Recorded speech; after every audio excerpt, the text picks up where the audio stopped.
Hello, wonderful interpreters. Thank you again for tuning in to another video update. Today, we want to talk to you about Bill HB 2691 being amended and what it means for all of us. But before we do that, let's take a little detour and talk to you about the workshops that we had last weekend for February 29th and March 1st in Tri-Cities and Yakima. And so we had successful workshops on February 29th and March 1st. And this is what happened. We had a full house. We had about 56 interpreters there, and we were able to present the interpreter ethics in the LNI system and the LNI billing workshop for everybody. We had a good time. Everybody was having fun.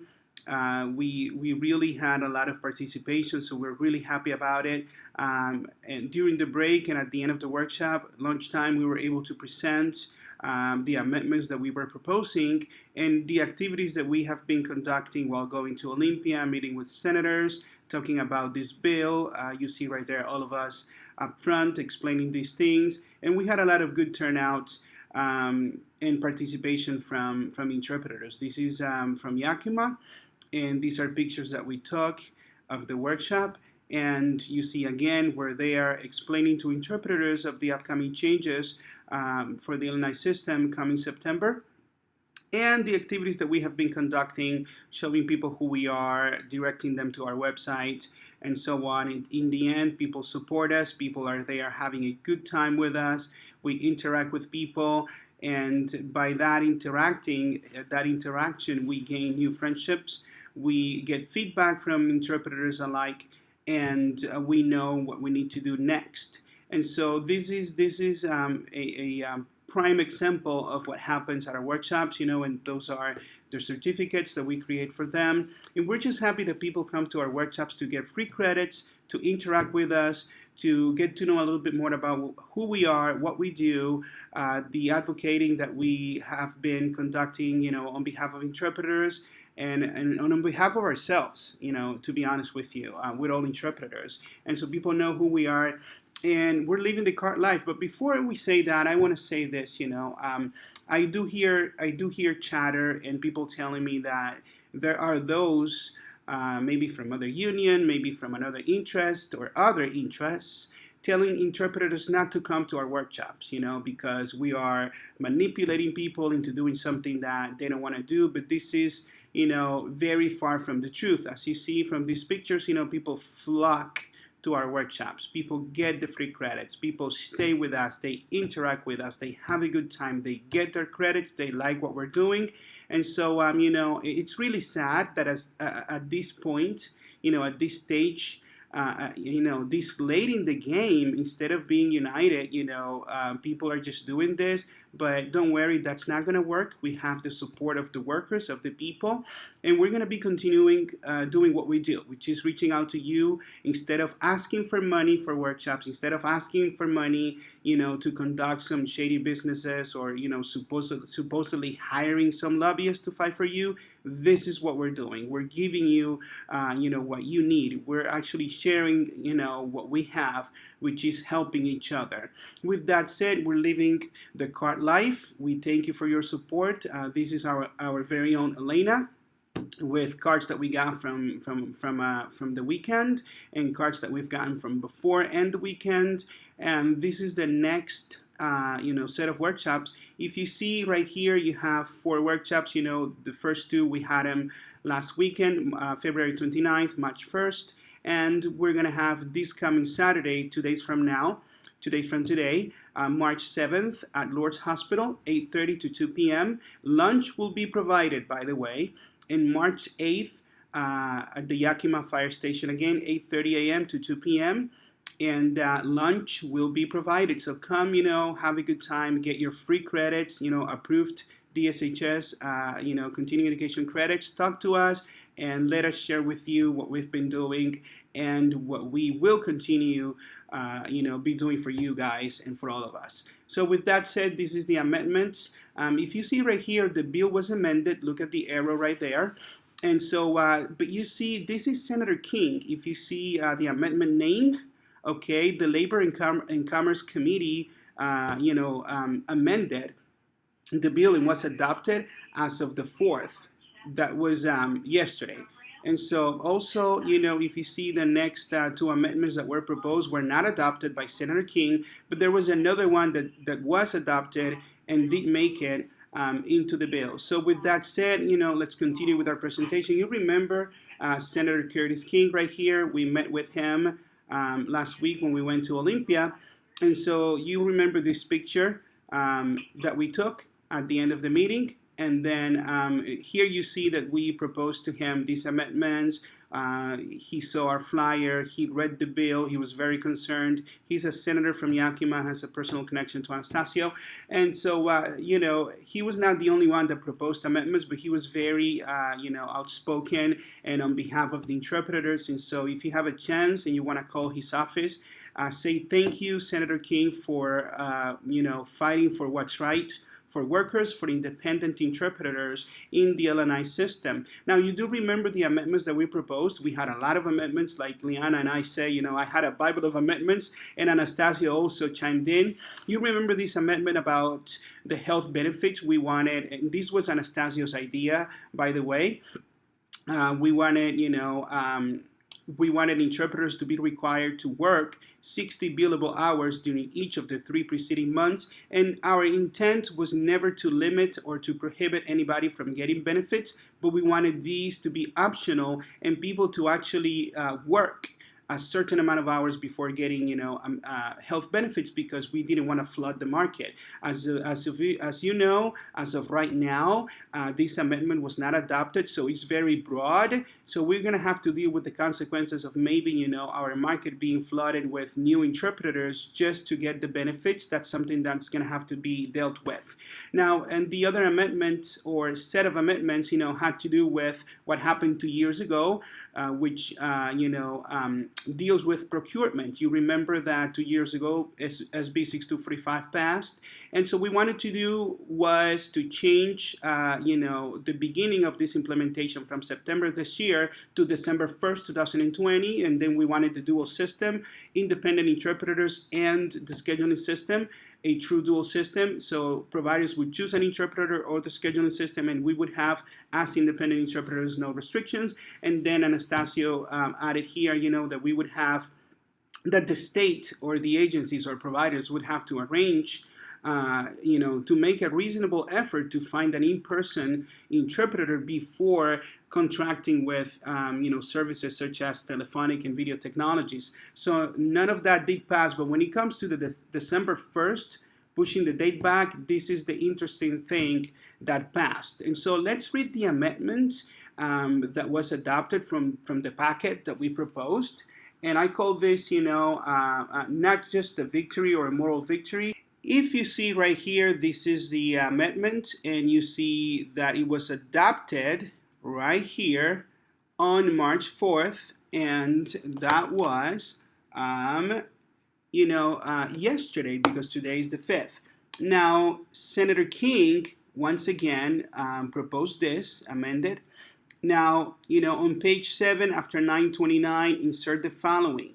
And this has to do with the law from 2 years ago. We wanted to push the date back for implementation from September to December 1st, but this is what they did instead. They modified all of the amendments that we had, and put it into this packet right here. It says by December 1st, 2020, the Department of Social and Health Services, the Department of Children, Youth and Families, the Department of Labor and Industries, the Healthcare Authority, and the Department of Enterprise Services must report to the legislature on the following. Each agency's current process for procuring spoken language interpreters, and whether the changes in Chapter 253, laws of 2018, that's the bill that passed 2 years ago, have been implemented. So from the get-go, they want these government agencies, especially LNI, that by December 1st, 2020, going back here, they would have to report on the current process for procurement of spoken language interpreters, and if these changes from that law in 2018 have been implemented. So LNI would have to say whether or not by December 1st they have been successful implementing these changes. And then B right here says if Chapter 253 laws of 2018 has not been fully implemented by an agency, the barriers to implementation the agency has encountered and recommendations for removing the barriers to implementation. So they would also have to say, if it's been implemented, we need to see the barriers that the agency encountered and the recommendations for removing the barriers to implementation. So if it's implemented or not, they would have to have this report explaining, why it hasn't been so or why it's working, right? And then see the impacts of the changes to the bargaining units for language access providers in Chapter 253, Laws of 2018, bill that passed a couple of years ago. And then D, the recommendations on how to improve the procurement or how LNI, DSHS, they procure interpreters and accessibility of language access providers, the way we access these appointments. And so, there you have it right here. LNI is required to report by December 1st. They didn't push the implementation like we wanted to December 1st, but what they did was, because of the very short, legislative session and the amount of time that we didn't have, they were in disagreement, so they decided, okay, we're not going to change this right now, but what we will do is require LNI to have this report and see if changes were implemented. If not, they would have to say what could be done. So what I was told by legislators is that, what we were told was that, they are safeguarding this process. So LNI has this deadline, and they have to say by December 1st, whether or not it worked. So then it would be dealt with at the next legislative session, which is in January. So this is the best we could do, everybody, given the short amount of time that we had to introduce these amendments. We thank Senator King for fighting for the interpreters. But, I want to say to you that even though the bill was voted on the Senate floor, it's now actually referred back to the House. And so now that it's been referred to the House, this is what's going to happen. The bill is pretty much almost a law because they agreed these are the amendments that we are willing to input, nothing else. However, there is a process. If a bill has been amended by the second chamber, which is the Senate in this case, then the first chamber, which is the House, has to decide whether it will concur or agree with the amendments. If the two chambers, the House and the Senate, can't resolve their differences, then both bodies send members to a meeting or committee that consists of 3 members of each chamber, 2 members of the majority party, the Democrats in this case, one from the minority party.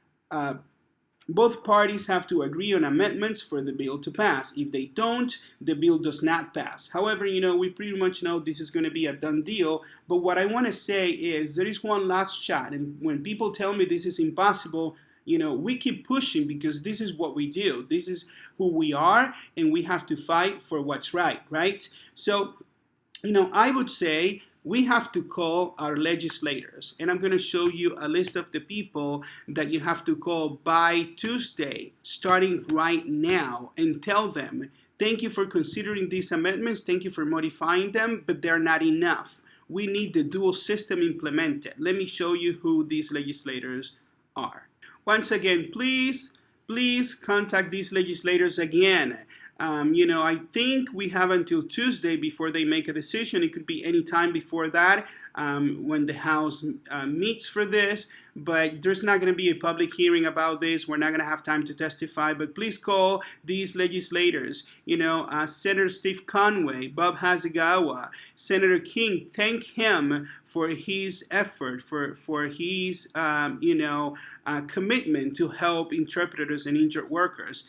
Call Senator Saldana, email her, and Representative Javier Valdez, the main sponsor of the bill, and Senator Karen Kaiser as well, and tell them we need all of the amendments proposed by Washington interpreters to please be implemented. And with that said, I'm going to give you my final thoughts. So thank you again, wonderful interpreters, for tuning in. Thank you. I'm very proud of the changes and the amendments that we have proposed. I understand that this is not what we wanted, and but the difference from 2 years ago is that now these senators see that we broke off from WFSE. They are not the only voice. They understand that WFSE does not represent Illini interpreters. There's going to be an election, and we, the workers, the independent interpreters, are actually stepping up and speaking up and saying, you have to consider these changes. So like I said, I think we have until Tuesday before the House meets again, and they have to agree on these amendments. It could be before that, but I urge you to contact these legislators, your local senators and representatives, and tell them to please adopt all of the amendments that Washington interpreters proposed. This is a nice start, but we don't want to just wait for December for LNI to report whether or not the system was successful. Now we have to talk to LNI whether these amendments pass or not, and say, you have to submit a report by law. So the only way you're going to be successful, you talk to Susan Campbell, tell her this, LNI staff, the only way this system is going to work is if you do not restrict independent interpreters from working the way we are. Let's have a dual system, because even if these amendments didn't pass the way we want to, even if we don't succeed, passing these amendments by Tuesday the way we want to, and so LNI can very well, like Susan Campbell said, right after they choose a scheduling system or agencies for a scheduling system or an agency, they will review again the role of independent interpreters. So it's going to be on their court. The ball is going to be on their courts. But in the meantime, thank you again for all of your support. Thank you for supporting Washington interpreters. And thank you for standing up for you, for yourself, for us, for all of us independent interpreters. And our advocacy and activism doesn't stop right here. And we invite you to the next round of workshops we're going to have this weekend, again, in Tri-Cities and Yakima. And pretty soon, right after that, I will be posting and announcing these workshops that we have already set up with venues and these events for 4 credits on Saturdays for the Kent, Tacoma, Seattle, and Burlington area. So thank you so much. You have a really good rest of your day, and blessings. Bye.